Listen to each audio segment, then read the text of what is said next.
آج آپ کی ملاقات کروائیں گے ملتان کے ایک ایسے شہری کے ساتھ جو کہ 13 کتابوں کے مصنف ہے، میتھس کام کیا ہوا ہے، لیکن آج جو ہے برگر کا سٹال لگانے کے اوپر مجبور ہے۔ میری اب تک تو تقریباً 13 کتابیں آ چکی ہیں، 3 کتابیں پائپ لائن میں ہیں، چھوٹی سی لائبریری بنائی۔ کسٹمرز کو دعوت دیتا ہوں کہ جب تک مجھے آرڈر دیتے ہیں آپ کا برگر تیار نہیں ہوتا، اتنے میں آپ کوئی کتاب نکال لیں، اس کو پڑھیں۔ کبھی ذہن کے اندر نہیں آیا کہ اتنا پیسہ لگایا پڑھائی کے اوپر اور آج پھر اگر برگر کا سٹال ہی لگانا تھا تو پڑھتا نہ سٹال لگا لیتا شروع سے ہی۔ السلام علیکم جی، ڈیلی پوائنٹ کے ساتھ میں ہوں محمد دانش شبیر۔ آج آپ کی ملاقات کروائیں گے ملتان کے ایک ایسے شہری کے ساتھ جو کہ 13 کتابوں کے مصنف ہیں۔ اگر ان کی تعلیم کی بات کی جائے تو انہوں نے میتھس کام کیا ہوا ہے، لیکن آج جو ہے برگر کا سٹال لگانے کے اوپر مجبور ہے۔ صدارتی ایوارڈ یافتہ ہیں، آئیے ان سے بات چیت کرتے ہیں کہ آخر یہ آج برگر کا سٹال لگانے پر کیوں مجبور ہے۔ السلام علیکم۔ وعلیکم السلام۔ کیا حال چال ہے؟ جی زبردست، الحمدللہ۔ کیا نام ہے؟ علی عمران ممتاز۔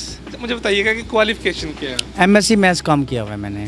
تو صدارتی ایوارڈ یافتہ بھی میں نے سنا۔ ہاں جی بالکل، مجھے 2 بار حکومت پاکستان سے ایوارڈ مل چکا ہے۔ اس کے علاوہ اور کون کون سے ایوارڈ آپ کو؟ اس کے علاوہ نیشنل بک فاؤنڈیشن ہے، وفاقی وزارت تعلیم کا ذیلی ادارہ، اس کی جانب سے بھی 2020 میں مجھے ایوارڈ سے نوازا جا چکا ہے۔ اس کے علاوہ مختلف ادبی سماجی تنظیمیں ہیں جن کی جانب سے وقتاً فوقتاً مجھے ادبی خدمات پر اعزازات سے نوازا جاتا ہے۔ تو آج تک تقریباً کتنی کتابیں لکھی ہیں آپ نے؟ میری اب تک تو تقریباً 13 کتابیں آ چکی ہیں، 3 کتابیں پائپ لائن میں ہیں، اور مزید جب وہ آ جائیں گی تو کچھ اور بھی پلان ہو جائے گا۔ کون سے ٹاپک کے اوپر کتاب لکھی؟ میرا جو موضوع ہے وہ ہے بچوں کا ادب، فروغ ادب اطفال۔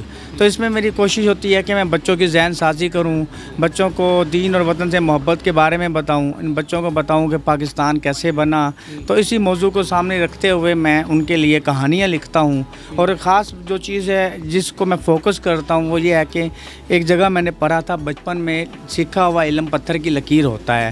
یہی سوچ سامنے رکھ کر میں نے بچوں کا ادب منتخب کیا اور بچوں کی ذہن سازی کا پلان کیا، کیونکہ یہی بچے جب اچھی بات پڑھیں گے، سمجھیں گے اور کل کو اس پر عمل کریں گے، اس کا اجر تو مجھے ملے گا، لیکن پاکستان کے بہترین شہری بھی وہ بنیں گے۔ دکان کے اندر آپ نے ایک چھوٹی سی لائبریری بھی بنائی ہوئی ہے، یہ کیسے ذہن کے اندر ہے؟ ہاں دیکھیں جی، کتابوں سے محبت کرتا ہوں، کتابیں لکھی بھی ہیں، پڑھنے لکھنے کا شوقین بھی ہوں، تو میں اپنے اس شوق کو ضائع نہیں کرنا چاہتا تھا۔ میں چاہتا تھا کہ اس سے دوسرے بھی مستفید ہوں، تو یہ سوچتے ہوئے میں نے یہاں ایک چھوٹی سی لائبریری بنائی، اور کسٹمرز کو دعوت دیتا ہوں کہ جب تک آپ مجھے آرڈر دیتے ہیں آپ کا برگر تیار نہیں ہوتا، اتنے میں آپ کوئی کتاب نکال لیں، اس کو پڑھیں۔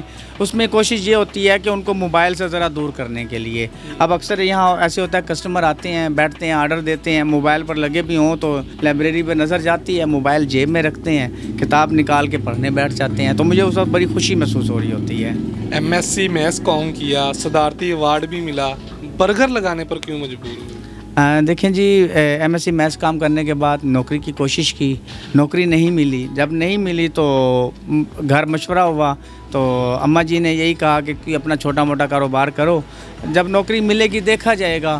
پھر یہ ان کی بات ہی کو سامنے مد نظر رکھتے ہوئے میں نے برگر والے کام کا پلان کیا اور اس پہ ڈٹ گیا۔ آپ کہیں پر پرائیویٹ جاب بھی کر سکتے تھے، تو یہ برگر لگانے کا کس طرح ذہن میں آیا؟ ہاں وہی کہ بیٹھے مشورہ ہو رہا تھا کہ کیا کیا جائے ایسا، تو دوستوں نے بھی مشورہ دیا کہ کوئی اپنا کاروبار کر لیا جائے۔ فوڈ کا کام مجھے بڑا اچھا لگتا ہے، تو میں چاہتا، میری اپنی خواہش تھی کہ زندگی میں کبھی موقع ملے گا تو میں فوڈ کا کھانے پینے کا کوئی بھی کام، دہی بھلے، فروٹ چاٹ یا کچھ نہ کچھ کروں گا۔ لیکن یعنی کہ جب نوکری نہیں ملے تو میرے دوست ہیں، ان کے پھپھا جی کا کام تھا برگر کا، تو ان سے بات ہوئی، انہوں نے کہا آپ آؤ میں آپ کو برگر کا کام سکھاتا ہوں، آپ اپنا کام شروع کریں۔ ان سے کام سیکھا اور آ کے اپنا یہاں پہ اسٹال لگا لیا۔ اچھا مجھے بتائیے گا کہ کبھی کسی چینل سے آپ کو انویٹیشن آیا ہو یا آپ نے خود اپلائی کیا ہو، کبھی کوشش نہیں کی؟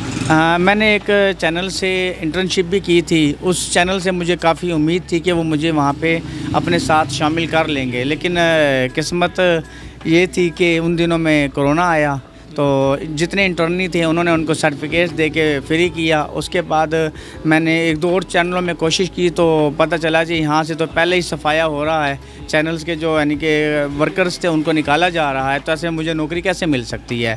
مجھے لگا کہ اب فی الحال کہیں دال نہیں گلنے والی، تو کوئی اپنا کاروبار کر لینا چاہیے۔ اچھا سر بتائیے گا، کبھی ذہن کے اندر نہیں آیا کہ اتنا پیسہ لگایا پڑھائی کے اوپر